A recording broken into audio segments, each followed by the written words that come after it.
We do begin tonight with the U.S. launching this massive military strike against dozens of ISIS targets in central Syria.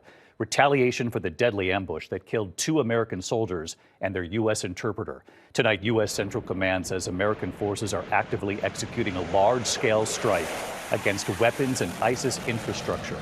A U.S. official telling ABC News the strike involves fighter jets, attack helicopters, artillery, and dozens of targets. This all comes after that attack last Saturday. Sergeant William Howard and Sergeant Edgar Torres Tovar, both of Iowa, and their U.S. interpreter killed by a lone ISIS gunman.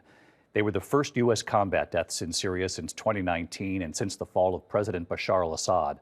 President Trump attending their dignified transfer just this week. Tonight, this massive U.S. military response now underway. Mary Bruce leading us off from the White House.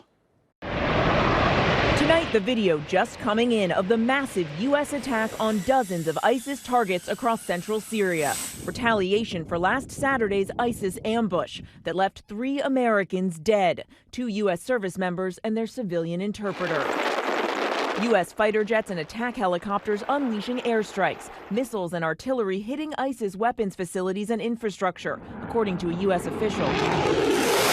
At least 70 targets hit.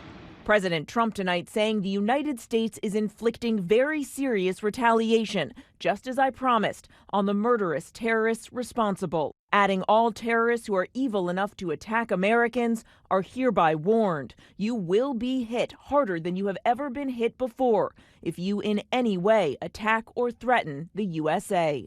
Tonight, the Pentagon calling it Operation Hawkeye Strike in honor of those 2 Iowa National Guard soldiers killed in that ISIS ambush, along with 1 U.S. civilian interpreter. Secretary Pete Hegseth announcing the assault on social media, saying this is not the beginning of a war, it is a declaration of vengeance. The retaliatory strikes coming after officials say a lone ISIS gunman killed the 3 Americans and wounded 3 others while they were on patrol in Palmyra, Syria, supporting counterterrorism operations against the Islamic State. They were the first U.S. combat deaths in Syria since 2019.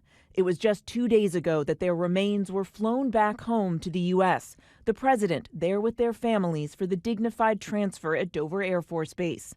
And tonight, the White House says the president is now delivering on his promise to avenge their deaths. So again, David, this is a major ongoing military operation. We're told many targets have been hit, that the scope of this is significant. The big question now tonight, how will ISIS respond? David.